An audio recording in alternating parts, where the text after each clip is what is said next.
I don't usually talk about this. People laugh, roll their eyes, or say I imagined it. But I know what I saw, and I know what I felt. This happened in the summer of 1998, in a half-forgotten village tucked into the arid outskirts of Khuzestan, Iran. My grandfather used to live there before the war scattered our family. He left behind a small piece of land, and when I turned 28, I decided to visit and see what remained. The village was nearly abandoned. Just a few old men, weather-beaten and sun-baked, sat around under fig trees sipping tea like time had stopped for them decades ago. The moment I mentioned my grandfather's name, a strange quiet fell over them. One of them, an old man with a cloudy eye, pulled me aside and said something I'll never forget.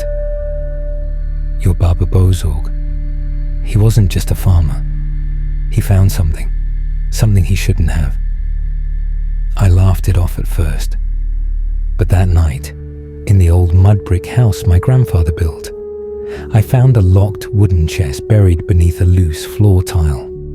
Inside were journals, brittle and yellowed with age, and a small leather pouch containing a ring. The ring was unlike anything I'd ever seen. Heavy, cold to the touch. Black and silver carved with strange markings that shimmered in candlelight, symbols I didn't recognize, almost alive. I didn't know then, but it was the beginning of a descent I wouldn't wish on anyone. That night I wore the ring. I don't know why. Curiosity, arrogance, whatever it was. The dreams began. I saw fire, not just flames, but cities burning, children screaming, shadows dancing in the blaze.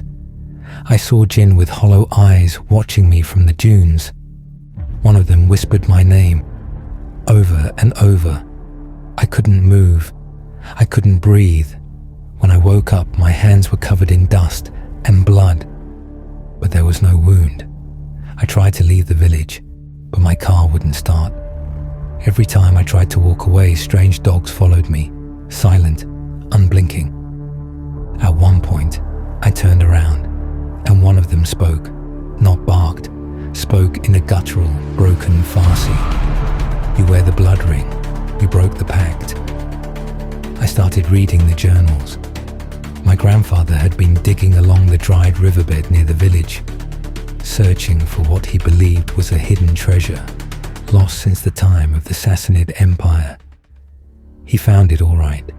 Gold coins, a bronze mirror, ancient idols, and the ring. He believed it belonged to a jinn king bound by Solomon himself.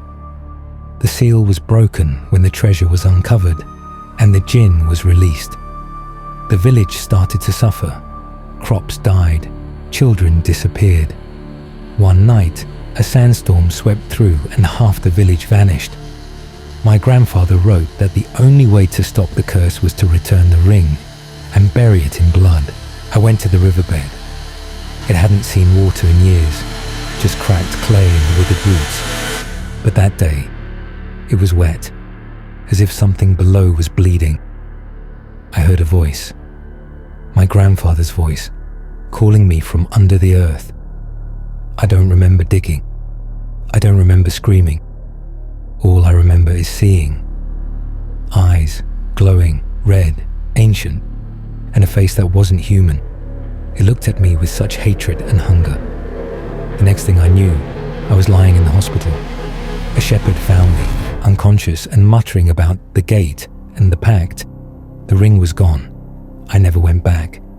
But sometimes I hear whispers when I sleep, and a dry wind follows me, even on calm days. I'm telling you this so you know. If you ever find something buried in the earth that was meant to stay hidden, leave it, because some treasures were never meant for men.